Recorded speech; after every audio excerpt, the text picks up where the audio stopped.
ದೇಶದಲ್ಲಿ ಅನೇಕ ಶಿಕ್ಷಣ ಸಂಸ್ಥೆಗಳನ್ನು ಕಟ್ಟಿದ್ರು, ಅನೇಕ ಪಬ್ಲಿಕ್ ಸೆಕ್ಟರ್ ಕಾರ್ಖಾನೆಗಳನ್ನು ಮಾಡಿದ್ರು.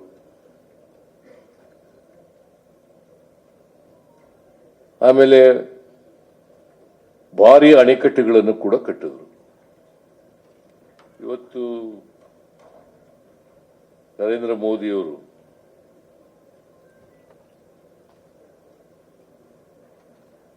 ಭಾರತದಲ್ಲಿ ಕಾಂಗ್ರೆಸ್ನವರು ಏನು ಮಾಡಿಲ್ಲ, ಯಾವುದಾದ್ರೂ ಒಂದು ಹೊಸ ಅಣೆಕಟ್ಟು ಕಟ್ಟಿದಾರ? ನರೇಂದ್ರ ಮೋದಿ ಅವರು 10 ವರ್ಷ ಆಯ್ತು ಪ್ರಧಾನಮಂತ್ರಿ, ಒಂದೇ ಒಂದು ಅಣೆಕಟ್ಟು, ಒಂದು ಪಬ್ಲಿಕ್ ಸೆಕ್ಟರ್ನಲ್ಲಿ ಒಂದು ಕೈಗಾರಿಕೆ ಮಾಡಿದಾರ? ಇವರು ನೆಹರು ಬಗ್ಗೆ, ನೆಹರೂರವರ ಹೆಸರನ್ನು ಇತಿಹಾಸದಲ್ಲಿ ತೆಗೆದಾಕಬೇಕು ಅಂತೇಳಿ ಪ್ರಯತ್ನ ಏನ್ ಮಾಡ್ತಾ ಇದ್ದಾರಲ್ಲ. ಓಲೆ RSSನವರು ಯಾವತ್ತಾದರೂ ಕೂಡ ಸ್ವಾತಂತ್ರ್ಯ ಹೋರಾಟದಲ್ಲಿ ಭಾಗವಹಿಸಿದ್ರ? 1925ನೇ ಇಸ್ವಿನಲ್ಲಿ RSS ಪ್ರಾರಂಭ ಆಯಿತು. 1925. 1942ರಲ್ಲಿ ಕ್ವಿಟ್ ಇಂಡಿಯಾ ಮೂವ್ಮೆಂಟ್ ಆಯಿತು. ಮಹಾತ್ಮ ಗಾಂಧೀಜಿಯವರು ಬ್ರಿಟಿಷರೇ ಈ ದೇಶವನ್ನು ಬಿಟ್ಟು ತೊಲಗಿ ಅಂತ ಕರೆ ಕೊಟ್ಟರು. ಇವರು ಯಾವತ್ತಾದರೂ ಕೂಡ ಬ್ರಿಟಿಷ್ನವ್ರ ವಿರುದ್ಧ ಹೋರಾಟ ಮಾಡಿದ್ರ? ಯಾವತ್ತೂ ಮಾಡಿಲ್ಲ. ನರೇಂದ್ರ ಮೋದಿ ಅವರೇನೋ ಸ್ವಾತಂತ್ರ್ಯ ಬಂದ ಮೇಲೆ ಹುಟ್ಟಿರೋರು, ಅದಕ್ಕಿಂತ ಹಿಂದೆ ಇದ್ರಲ್ಲ, ಹೆಡ್ಗೇವಾರು, ಗುರೂಜಿ, ಇವರೆಲ್ಲ ಇದ್ರಲ್ಲ, ಸಾವರ್ಕರ್, ಇವರೆಲ್ಲ ಇದ್ರಲ್ಲ.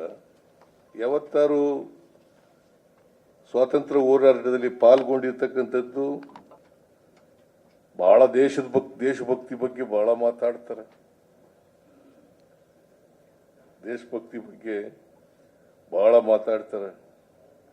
ಇವರೆಲ್ಲರೂ ಕೂಡ 1942 ಕ್ವಿಟ್ ಇಂಡಿಯಾ ಮೂವ್ಮೆಂಟ್ ನಲ್ಲಿ ಬ್ರಿಟಿಷ್ನವ್ರ ಜೊತೆ ಇದ್ರು. ಬ್ರಿಟಿಷ್ನವರಿಗೆ ಸಹಾಯ ಮಾಡ್ಕೊಂಡಿದ್ದಂಥವ್ರು.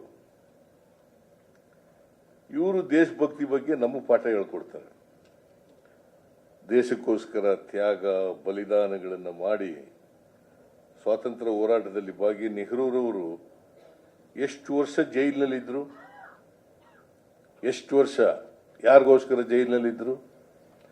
ಮಹಾತ್ಮ ಗಾಂಧೀಜಿಯವರ ನಾಯಕತ್ವದಲ್ಲಿ ಸ್ವಾತಂತ್ರ್ಯ ಹೋರಾಟ ನಡೆದಾಗ ಮುಂಚೂಣಿನಲ್ಲಿದ್ದಂಥವರು ನೆಹರೂರವರು. ನೆಹರೂರವ್ರ ಬಗ್ಗೆ ಮಾತಾಡ್ಲಿಕ್ಕೆ ಇವ್ರಿಗೆ ಯಾವ್ದಾದ್ರು ನೈತಿಕತೆ ಇದೆಯಾ? ನರೇಂದ್ರ ಮೋದಿ ಅವರು ಈಗ ಹೇಳ್ತಾರೆ, ನನಗೆ ದೇವರೇ ಕಳಿಸಿದಾನೆ. ನೋಡಿ ಹಿಂಗೆ ವಿಪರ್ಯಾಸ ಈ ದೇಶದಲ್ಲಿ. ದೇವರೇ ಕಳಿಸಿದಾನೆ ನನಗೆ. 1947ರವರೆಗೆ ವಿಕಸಿತ ಭಾರತವನ್ನು ಮಾಡಲಿಕ್ಕೆ ದೇವರು ಕಳಿಸಿದಾನೆ.